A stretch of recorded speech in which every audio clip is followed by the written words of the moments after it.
There are times in your life when you're not going to be happy. And then what are you going to do? Your goal is demolished. And there are going to be plenty of times in your life when you're not happy. There might be years. And so it's a shallow boat in a very rough ocean. Without a plan, you're going to stay right where you are. It's time for you to make a move. Write the rules. Be your own director. Take the power. So what's your plan? How are you willing to change? What is it that you're going to do to make a difference? Make today different than it was yesterday? What actions are you willing to take? The least we can do is consider what we've done and individually, collectively do the best we can to try and turn this thing around. I blame no one. I look in the mirror. On the other side of it, what an opportunity we have, because tomorrow's the first day of the rest of our lives. So what an opportunity we have. For far too long, you've allowed the volume of your past misfortunes, your past setbacks, and your past failures to play way too loudly in your speaker of life. I need you to turn down your past failures and make room to turn up your future success. You have got to change the way you think. It is the whole determining factor of where you go in life. We are all where we are today because we thought ourselves to this position. If you don't like the position, think yourself out of it. You know what passion is? Passion is an emotion. It's an emotion without an action. Passion will get you nowhere. Inner drive will get you nowhere unless you act on it. You have to act on your passion. You have to act on your inner drive. Don't let those feelings stay inside of you. You got to know what to do with them. You got to know how to make them work in order to get what you want. Don't keep it inside. And so embrace the fact that you're going to have to sacrifice and suffer to some extent. Once you've embraced that it's going to happen, it's almost not that bad. Push yourself, get it done, make it happen. Stop looking for external motivation and start building that fire inside of you. Start adding more logs, more petrol to those flames every single day. And when that thing tells you to quit, you look at it in his eye and say, I ain't going nowhere. I will break you before you break me. You will not defeat me. You will not destroy me. You owe it to yourself to feel the pride of knowing you made your life. You didn't get lucky. You worked for it. You sacrificed. When it was hard, you pushed harder. We're trying so hard in our lives to fit in. We try to fit into certain groups, certain frats, certain sororities, among certain friends.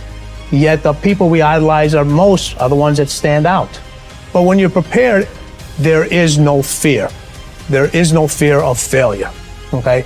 Because even if you've walked out of something and you feel like you failed at it, your preparation is so strong that you're gonna take that failure and turn it into the outcome you desire.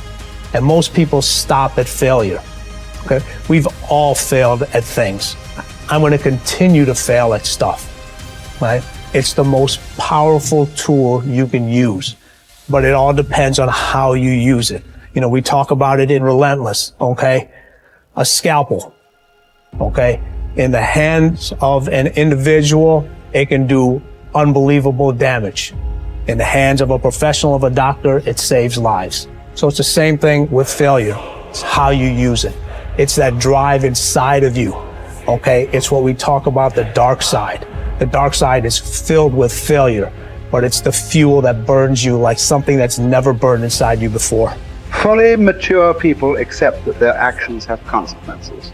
A fully functioning adult knows that he or she can choose an action, but once the action is taken, both predictable and unpredictable consequences will follow.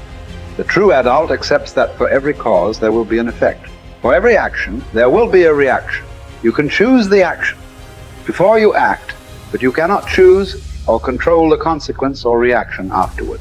Intelligent adults are very careful about the thoughts they think and the actions that they take. They do not fool themselves or engage in self-delusion. They don't pretend that things might happen differently, nor do they trust to luck. Inactions also have consequences. What are called crimes of omission are often more serious to your long-term prospects than the mistakes you make. Omitting to think through your values, set clear goals, make plans, commit to excellence, and so on, can be disastrous to your possibilities of great success. The starting point of success is the acceptance of reality. What cannot be cured must be endured. Often people will come to me with challenges they are facing, and I will ask them this simple question: is this a problem or is this a fact? If it's a problem, it's amenable to a solution. There is something that you can do to change it. If you are not happy with the situation, it is up to you to go and do whatever you can to resolve it. A fact, however, is different from a problem. It is something that exists, like the weather, like rain or snow. There is nothing that you can do about it. You can solve problems, but the reality principle says that you have to learn to live with facts. Something unfortunate that has happened is a fact. A sale that did not go through, a business deal that collapsed, a relationship that didn't work out. All of these are facts. Many people waste an enormous amount of emotional energy struggling with facts when they would be much better off concentrating on doing better in the future. Your goal is to be happy, confident, and optimistic. The way that you achieve this is by making these positive responses so automatic that you remain predominantly happy, confident, and optimistic no matter what happens. You can achieve this result by taking specific, proven, practical steps that have been used by millions of people and which work with virtually unfailing certainty. The starting point is accepting complete responsibility for every aspect of your life. The law of sowing and reaping, whatever you sow or fail to sow, is going to determine what you reap in the end. The law of accumulation reminds us that everything counts. Every positive step you take is moving you toward building a great life for yourself. Every positive word or thought or image is deepening your belief and increasing your confidence in your ability to achieve wonderful things. Finally, remember the law of reversibility. If you act in a manner consistent with high performance and high self-confidence, those very actions will generate the feelings consistent with them. Every positive, constructive action that you take in the direction of your dreams and goals will reinforce your belief in yourself and in your ability to accomplish your ideals. Challenge for building good habits and breaking bad ones is often finding a way to pull the long-term consequences of your bad habits into the immediate moment, so you feel a little bit of pain right now and you feel good, and the long-term rewards of your good habits into the immediate moment, so you have a reason to repeat it again in the future. Each behavior casts a vote for the type of person that you want to become. And if you cast enough votes for that type of identity, you start to believe that about yourself, right? Like if you go to church for 20 years, you believe that you're religious. You study Spanish every Tuesday for 30 minutes, you believe that you are studious. So in that way, your habits provide evidence of your desired identity. And I think that that is probably the ultimate reason that habits are so important. It's true, like habits can help you earn more money or be more productive or lose weight. And all that stuff is great. But in addition to the external results that habits provide, they also shape your sense of self. They are the engine or the avenue through which you learn to believe things about yourself. You have to have just one thing in mind: keeping on track, closing out all the noise and the clutter that gets in your way. You've got to identify your target. Let nothing stand in your way. You've got to keep your eye on the target until you've released the arrow. Let nothing capture your attention unless it's in the best interest of your ambition.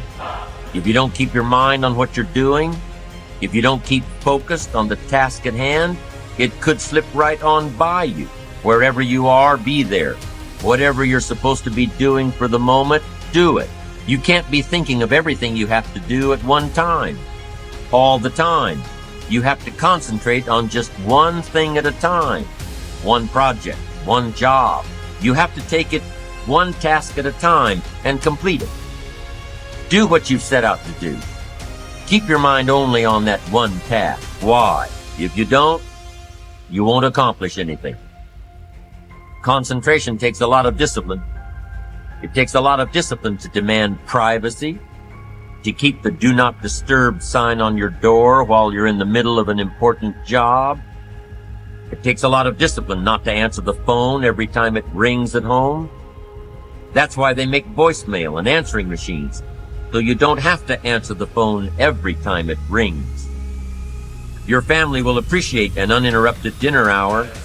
Your night work will get done a whole lot faster. Concentrate on the work at hand and demand of yourself the discipline to stay focused.